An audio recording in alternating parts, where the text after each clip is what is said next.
নমস্কার বন্ধুরা, welcome back to my channel পাঁচ বৈশালী। আমি মোনালিসা। তোমরা সবাই কেমন আছো?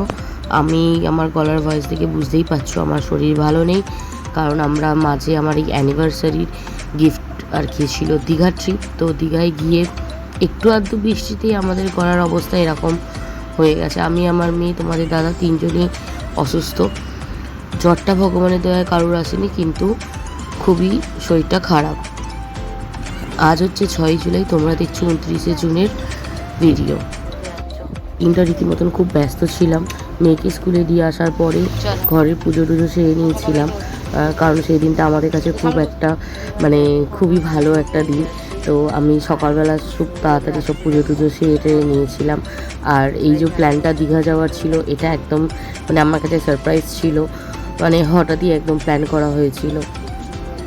আর তো চলো, ভালোই লাগলো হট করে যেতে।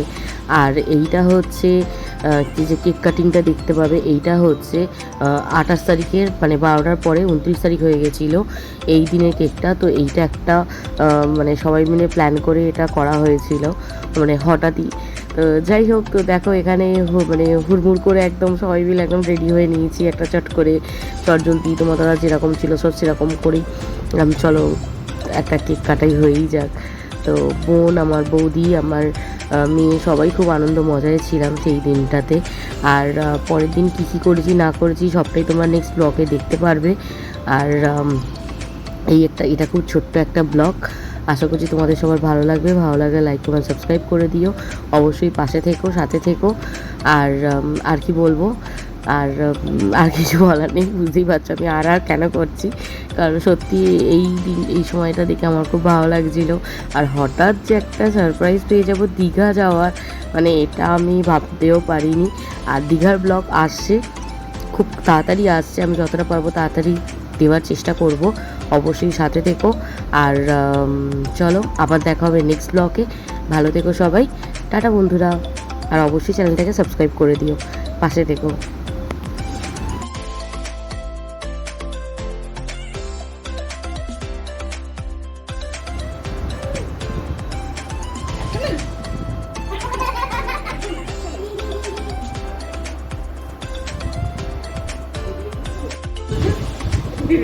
কোথায় হচ্ছে দেখতে পাচ্ছি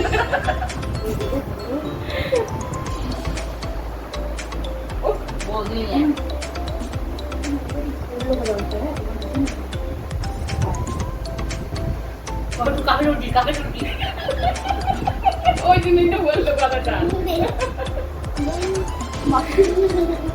অত বড় করতে পারে এড়িয়ে তো আমার মাকে দে বাকি দিয়েছে ও কাজ ছেড়ে দিয়েছে ভালো লাগছে না এটা দাও ও মাকে দাও আমাকে তো মারা কি বলতে দাও আমাকে কোথায়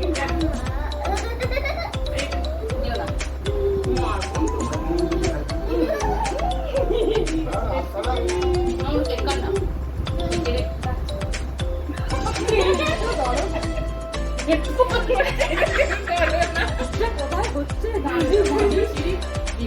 হাসিটা উঠলো আমাদের